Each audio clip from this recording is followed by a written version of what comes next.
Кыргызстандын туңгуч президенти Аскар Акаев буга чейинки билдирүүлөрүндө Кумтөр кенине байланыштуу иликтенип жаткан кылмыш ишиндеги өзүнө карата айтылып жаткан айыптарга макул эместигин билдирип келгени маалым.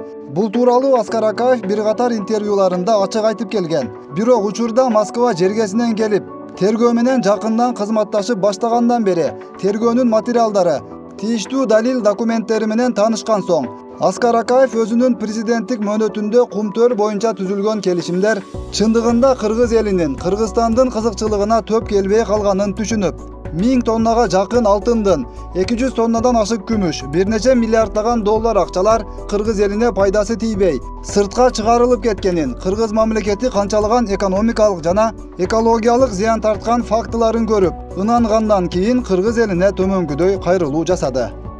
Уважаемые кыргызстанцы, дорогие соотечественники, я хотел бы обратиться к вам и рассказать о причинах, побудивших меня вернуться на родину.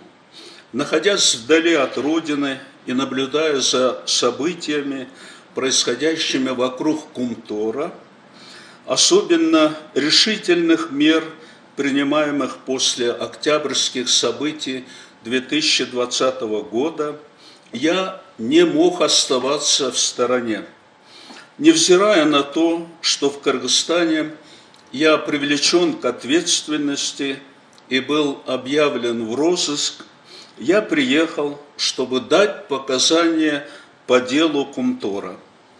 С первых дней пребывания в Кыргызстане я ежедневно ходил на допросы и давал следователям показания.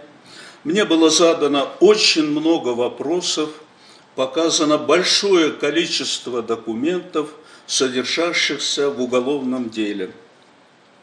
После обретения Кыргызстаном независимости передо мной, как президентом страны, стоял ряд важных стратегических задач.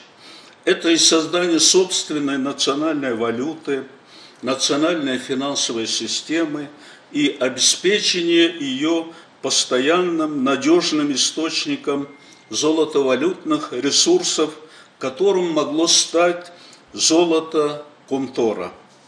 В декабре 1992 года в Канаде было подписано первое генеральное соглашение по проекту Кумтор с канадской корпорацией Камека, с чего и началась реализация важного для страны проекта. Создавая проект Кумтор, мы связывали с ним большие надежды и перспективы успешного взаимовыгодного сотрудничества с канадской стороной. Кыргызстан ожидал намного большей экономической выгоды от этого проекта. К сожалению, не все получилось так, как нам хотелось. Со дня подписания Генерального соглашения по Кумтору кыргызская сторона шла на многочисленные уступки, в том числе и нарушения в интересах канадской стороны в ущерб национальным интересам.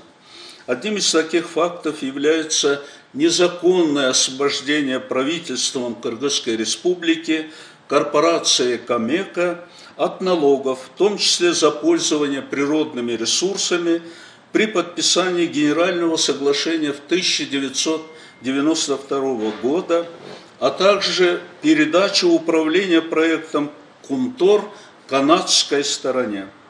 В результате кыргызская сторона оставалась не только без дивидендов, но также без крупных налоговых поступлений в бюджет республики.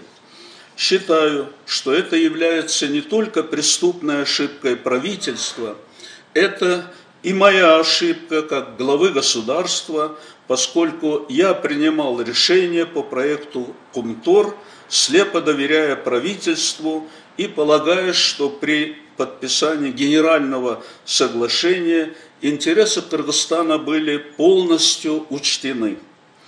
А самой главной моей ошибкой является дача согласия правительству Кыргызской республики на реструктуризацию проекта Кумтор в 2003 году. Когда изучалось предложение корпорации Камека о реструктуризации проекта «Кумтор», я, как президент страны, ставил правительству задачу войти в новую публичную компанию Центерра только в случае справедливого распределения долей. По моим собственным подсчетам, мы должны были владеть долей в Центерре не менее 40%, а то и больше. Однако правительство Кыргызской республики по итогам переговоров с канадской стороной подписало соглашение, и Кыргызстан вошел в Центерру с долей всего 33,33%. Позже мне стало известно, что у правительства еще тогда на руках были документы, в том числе заключения международных экспертов, которые рекомендовали правительству варианты реструктуризации на более выгодных для Кыргызстана условиях. Как глава государства я не должен был давать согласие на реструктуризацию Кумтора, но в тот момент правительство меня убедило, что это необходимо.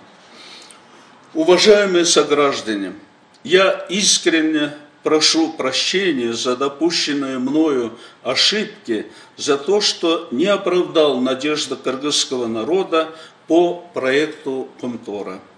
Отсутствие должного контроля с моей стороны за правительством позволило канадским инвесторам получить полный контроль над рудником Кумтор, который извлекает для себя огромную прибыль, оставили Кыргызстану мизерные дивиденды и нарастающие из года в год экологические проблемы.